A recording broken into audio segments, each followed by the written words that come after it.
Memang saya juga orang pemerintah. Saya ring satunya istana sebenarnya. Ini buktinya saya punya begini. Seorang pria menjadi sorotan usai mengaku sebagai anggota ring 1 Istana Negara kala berdebat dengan warga di Depok, Jawa Barat.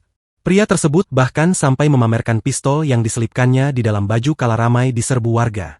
Aksi pria ini ramai menjadi sorotan setelah diunggah akun X Heraloebs, Minggu, 29 Juni 2025.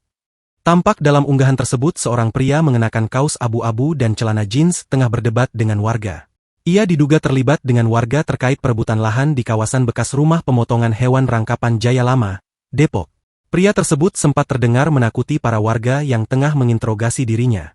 Tak ingin dipojokkan, pria itu mengaku sebagai anggota ring 1 pemerintah di Istana Republik Indonesia.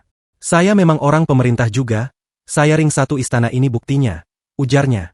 Ia pun mengangkat pakaian dan memperlihatkan pistol yang terselip di sela perut serta celananya. Meski mengaku sebagai anggota ring 1 istana, para warga tak terdengar gentar dengan aksi pria tersebut. "Kenapa emang?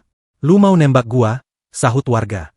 Perdebatan pun semakin sengit saat pria tersebut bersikeras hendak mengambil lahan dan berusaha mengacuhkan permintaan warga.